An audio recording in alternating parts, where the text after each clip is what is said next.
Greetings to everybody, and it's been really inspiring to sit there and listen to the other two speakers. I'm really glad to be here. I'm glad that Ted and I made the connection just a couple months ago. It's one of those things where I feel like we should have connected a long time ago, but it just didn't happen until recently. But I'm just going to talk today just about my story with hemp.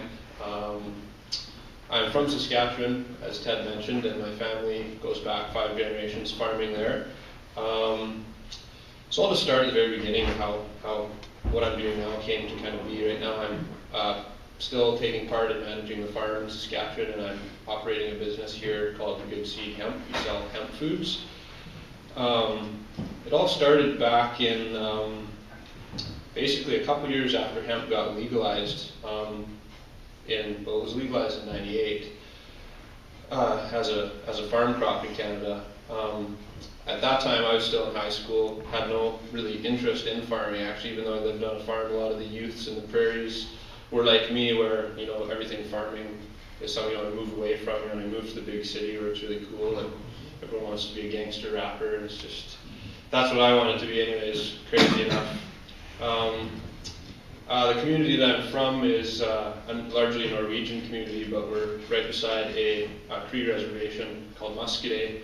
So my school is quite mixed. I'm Métis myself, so I kind of mingled with both crowds. And as far as hemp went, there was really no knowledge there. So in 2000, Saskatchewan actually had a really bad recession.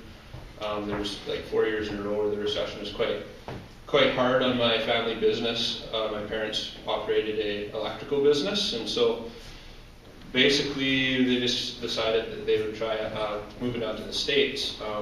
My mom was a dual citizen, so it was quite easy for us to do. So we moved down to California, and it was actually in the States that I found out about Canada's legalization of hemp.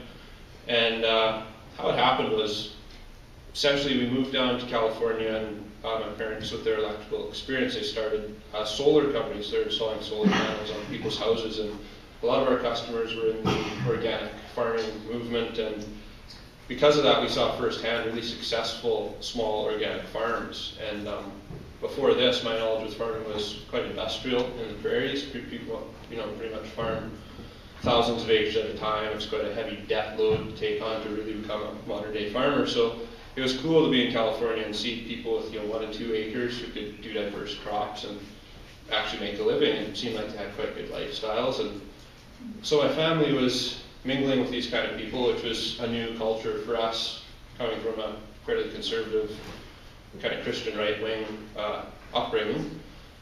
And anyways, my dad had really bad cholesterol problems, really high blood pressure, to the point where he was quite at risk for having a stroke. And one of these farmers said, well, there's a food called hemp seed, hemp hearts, dehulled hemp seed.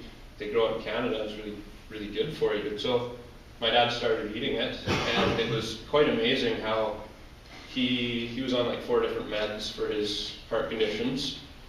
And after eating hemp for like 2 months, a couple spoonfuls of seed per day, he was able to quit a lot of his meds, and went to the doctor, and the doctor was kind of like, wow, what have you been doing? You know, lots of exercise, like what have you been doing? Because a lot of the numbers had changed.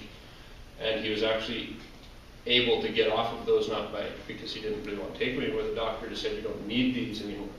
So that was really eye-opening for us.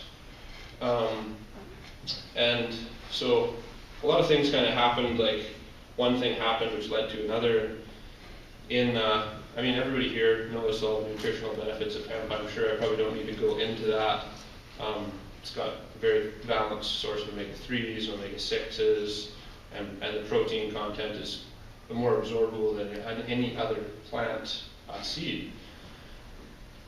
So anyways, my dad started eating this hemp seed, and I started doing some research. I was at the time I was also having a revolution within my own way of thinking about, like I said, a Christian conservative upbringing had closed me off from a lot of things, and a lot of the friends that I made in California were in the Rastafarian movement, and had really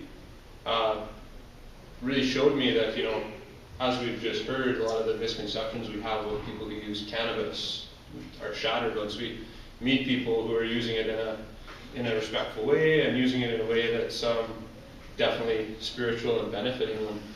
So I started doing research into hemp. I started to get really interested as these organic farmers are successful with their crops, they have a good lifestyle. I kind of do the same thing. So the main education for me was Jack Herer's book, The Emperor Wears No Clothes, which I'm sure a lot of you have read. It sums it all up quite well. And at that time, back in 2000, it was about 2002, that this idea was really gaining momentum in my mind. The only group in the States that was actually farming hemp was the Lakota up in South Dakota, down in South Dakota. And I'm not sure if anyone has followed that story or heard about it, but basically the Lakota people are a sovereign nation within the United States. They've always been quite outspoken, revolutionary in their stance against oppression. And so on the Pine Ridge Reservation in particular, they started to grow this 1-acre hemp crop. And the purpose of it was empowerment for the community. It was a plant that grew well. They could eat it. They could make traditional houses out of it. It was really a liberating, empowering plant. And of course, as we heard about the oppression that happened in the U.S. against cannabis, the U.S. government, through the DEA, spent tons of money coming into this reserve and basically cutting down their hemp right before it was ready for harvest. And it just made these people grow the hemp again the next year with more enthusiasm and determination. And so they're still growing it on the Pine Ridge Reservation. They've actually been able to get 2 crops off where they harvest it before the DEA gets there. And I just really like that. I think that's quite inspiring to see people keeping on, even when all the regulations are against you. Being of Métis descent, I also have always been quite aware of my people's history of revolution and voicing our opinion against oppression. And so this hemp plant really gave me a rallying point for what I kind of saw as my career vision as a 22-year-old person. So basically, in about 2002, I started saying to my folks, I really want to go back to the farm. I really want to grow hemp. I think it's a good opportunity. Canada has legalized it. I think we can really make this work. And my parents weren't quite so sure because they know, farming actually takes significant effort. It takes capital, even if you're going to do small farming. And so they said, save your money, come up with a good plan, we'll think about it. And in that time, the other conversations started up as they started to say there's a possibility we could sell the farm because, we're really liking it here in California. The farm's quite far away, and so that really lit the fire under me to be like, I have to come up with a solid plan to show them that we can grow hemp on this farm. And I don't think they should sell it. I've always felt quite connected to that land. So in 2005, my brother and I together, we came up with a solid plan, and we said, this is what we're going to do. We're going to grow 10 acres of hemp. We're going to find a way to process it and market it, bring it to market, and we're going to have a closed loop farm business that is profitable right off the bat. We had our business plan, and my parents were, thank goodness my parents were supportive. They could have, scrapped the idea right off the get-go, but they said, go for it. So in 2006, my brother and I came back up to Canada here, and we went back to the farm. We had very little capital. I'm talking like $5,000, which is not at all what most farmers have to start with.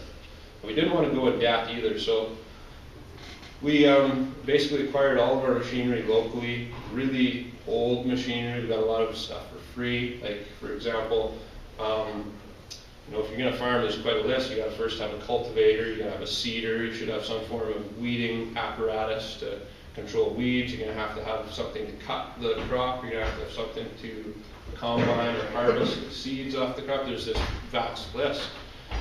So for us, the biggest one was the combine, like this act of growing hemp.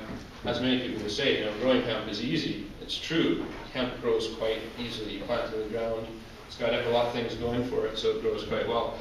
The thing people don't mention is very hard to harvest, like super hard. The stalk being as vigorous and strong as it is makes for the machinery that's supposed to cut this and process it has to be quite strong as well.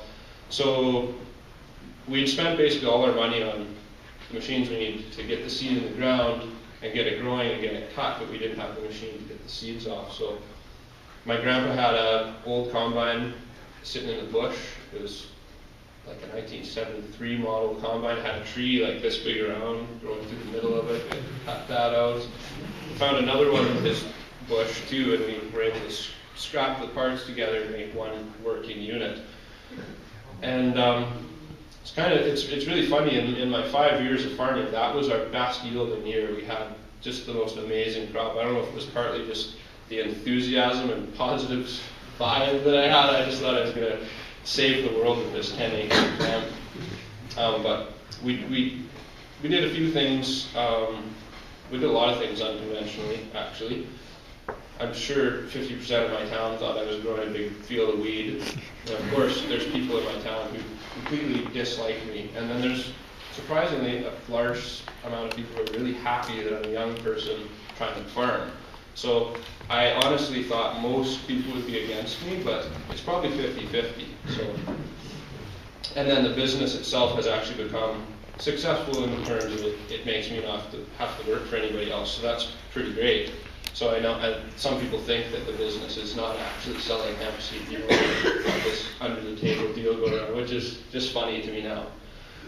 But that first year we did a lot of compost tea, which people thought was just crazy. We would brew up these big 50-gallon vats of compost tea water, basically, and we'd use an old reconditioned chemical sprayer and we'd spray this tea on our crop. And I swear to God, it was amazing how well that crop grew. Like, each plant was just amazing, with tons of seeds on it. And one of the other things that we did was, because when you get a permit, you have to grow a 10-acre field. You can't grow anything smaller than that. But I actually wanted to start out with like a 5-acre field. But just 10 was the law. That's what I did. But what I also did is I put my garden right beside the hemp field so that all the hemp plants right on the edge, I could basically garden them. I could clear all the weeds around them. I planted beans at the base of a lot of them. If any of your gardeners know, beans will often help the plant that are beside. So I mean, it fixed nitrogen for the hemp. It grows crazy big. Beans climb up the hemp. You got protein from your beans. You got protein from hemp seed. So that was actually the part of the whole thing that inspired me most, was this one-on-one interaction with each plant. I mean, the field is just so daunting. Even a 10-acre field is just like, there's definitely parts of that field you'll never step on. You'll just, drive your tractor over it. So that first year, we also had the only major pest for hemp. There's only one pest that really damages hemp. It's called the Bertha armyworm, and it's like a plague. When it does come out, they just kind of scour the land and they'll just like eat crops as they go. In some cases, they're like so severe you can actually hear them chewing, which is quite an amazing sound. It's like millions of little bug mouths eating vegetation. It's like unlike many things I've ever heard. But because we had planted our crop and we're really committed to not using chemicals, we had wheat that actually grew with our hemp, and we had canola that grew with our hemp from just the previous year's, volunteer seeds that were left over. And when the Bertha armyworm comes into the field, it kind of has a preference. It really likes canola, it likes wheat, and then it likes hemp, but it will definitely seek out what it likes first. So what happened was, it basically weeded our field of canola, and it damaged a lot of the wheat, but it didn't do anything to the hemp. By the time they would have got to the hemp had already matured, and they really like to eat it when it's quite young and green, rather than when it's getting hard. And I mean, it probably hurts their teeth, honestly, when they're trying to eat like a hemp stalk. They'd probably just be better to go with something nice and soft and supple. So hemp is not that. So anyways, we pulled out that old combine when the time was right. We cut the hemp and harvested it. We had a beautiful harvest. It's like almost 2,000 pounds per acre. So we had like 20,000 pounds of hemp seed. We had to clean it out, and we lost some seed in the cleaning process, and we had to dry it. We lost a bit of seed there, but we had like 15,000 pounds to start with. Because my family's in the States, I had this vision that